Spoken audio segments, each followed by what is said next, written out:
Estados Unidos suaviza sus políticas respecto a Cuba y Venezuela. En el primer caso, Washington busca facilitar las visitas de familiares y los trámites consulares, así como el envío de remesas a la isla. En el segundo caso, la meta es aliviar ciertas sanciones al petróleo venezolano en un contexto energético complicado por la guerra de Rusia en Ucrania. Vamos a hablar sobre este tema con Robert Valencia, él es analista político internacional. Robert, buenos días.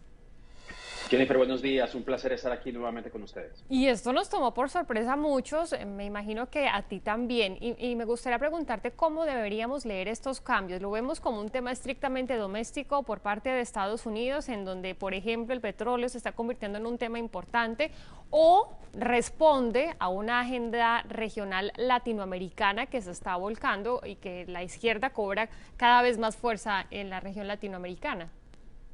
Sí, yo creo que todos son factores que se pueden combinar y que han precisamente llevado a que la administración Biden flexibilice un poco estas sanciones a sus países y entendiendo, como tú acabas de explicar, el contexto actual en el que nos encontramos. Es evidente que tanto Cuba como Venezuela son países que son afines a Rusia y de hecho Cuba incluso culpó tanto a la OTAN como a Estados Unidos de lo que estamos viendo precisamente en Ucrania, y también hay una parte de eso, pero yo creo que también si hay algo, bueno, podríamos decirlo positivo, es que por lo menos la administración Biden, en medio de todo lo que estamos viendo, en medio de otras prioridades que han sido siempre en la agenda estadounidense, en el aspecto de política internacional, pues por lo menos Estados Unidos ha fijado sus ojos en Estados Unidos, en Latinoamérica, perdón, y obviamente en los dos antagonistas, por decirlo de alguna manera, de la región, que en este caso es Venezuela y Cuba. Obviamente también es un poco caminando sobre una fina línea, porque mientras que la administración Biden tiende una mano o extiende una rama de olivo a estos dos países, todavía se mantiene firme en su posición de no invitar a Cuba y a Venezuela a la próxima cumbre de las Américas que se llevará a cabo en Los Ángeles. Pero está teniendo una presión importante por parte de México que dice, si usted no invita a Cuba y a Venezuela, pues nosotros tampoco participamos. Y esto sería un golpe importante para esta cumbre de las Américas y para el presidente Biden en territorio estadounidense. Eso también es muy cierto, pero también hay que analizar el aspecto humano, que yo creo que también a veces se olvida en estas conversaciones. Indudablemente las sanciones que impuso Trump durante su administración fue también lo que recrudeció a esta crisis humanitaria que están viviendo los cubanos, porque no solamente estamos hablando de los cubanos que viven en la isla, es decir, las sanciones también han llevado a que muchos incluso tomen rutas poco convencionales, si se habla en el aspecto de Cuba, que obviamente ahora están pasando por Sudamérica, cruzan el Darién para hacer esta larga travesía hasta llegar a la frontera de Estados Unidos con México, sin hablar obviamente de estas divisiones que han ocurrido. Los familiares incluso desde Estados Unidos han buscado desesperadamente visitar a sus familiares. Entonces también hay que analizar un poco ese aspecto humano que también en el contexto venezolano es importante, porque las sanciones lamentablemente no hacen mucha mella dentro del gobierno, o por lo menos dentro de ese núcleo del régimen, sino Sí. que son los venezolanos los que lamentablemente son quienes llevan la peor parte de estas políticas, ¿no?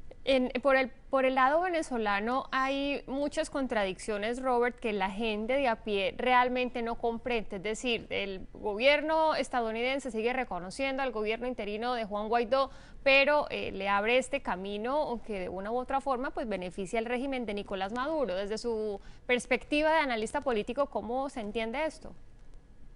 Es muy difícil, es la verdad. No hay una fórmula fácil y hay que decirlo. Yo creo que si hubiera habido una solución, pues ya se hubiera concretado y no tendríamos que estar en esa situación. Por lo cual hablo precisamente de esa línea delgada en la cual camina la administración Biden y han caminado muchas administraciones anteriormente. Obviamente, la apertura que quiere hacer Biden frente a Venezuela fue precisamente como tú lo acabas de mencionar, fue un pedido incluso de una coalición de la oposición, más la postura del presidente interino Juan Guaidó, para que se reactiven estas conversaciones en México que se han venido llevando a cabo desde el año pasado. ¿Qué cambio puede generar? realmente es muy difícil, es la verdad. El régimen de Maduro es muy impredecible, a veces muestra un poco de apertura, pero lo que está tratando de hacer es atornillarse aún más en el poder, y esto lo ha venido haciendo. Es decir, Sí, no hay una fórmula fácil, esa es la verdad, pero creo que lo que está tratando de hacer la administración es analizarlo por un aspecto más humanitario, y hay que ya. mencionar también que con el tema del coronavirus, pues se exacerban estas Sí. contrariedades también. Sí, si te soy sincera, yo vería esto más como un tema de realpolitik, más que por un buen corazón por parte de Estados Unidos, si te soy Es sincera, verdad, Robert. Finalmente, es me verdad. llamó mucho la atención una reacción del presidente de Colombia. Sabemos que todo el cerco diplomático y todo lo que hubo con Venezuela y Nicolás Maduro, pues estuvo liderado por Colombia. Y él dijo, cuando se conoció esta noticia por parte de Estados Unidos, que esto era un signo de que este famoso cerco diplomático había funcionado. Realmente no lo entendí. ¿Usted lo entiende?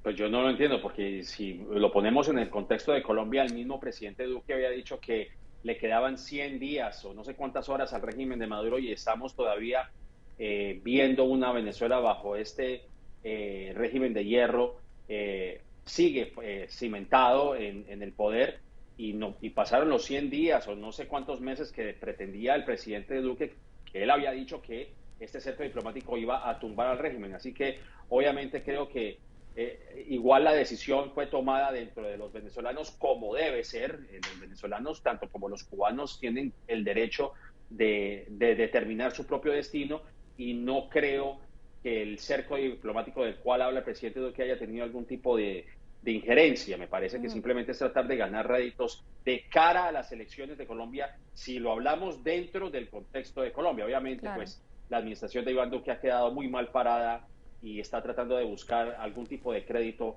por su imagen tan deteriorada de los últimos 4 años. Robert, muchísimas gracias por su análisis. Feliz día. Igualmente, Jennifer, gracias.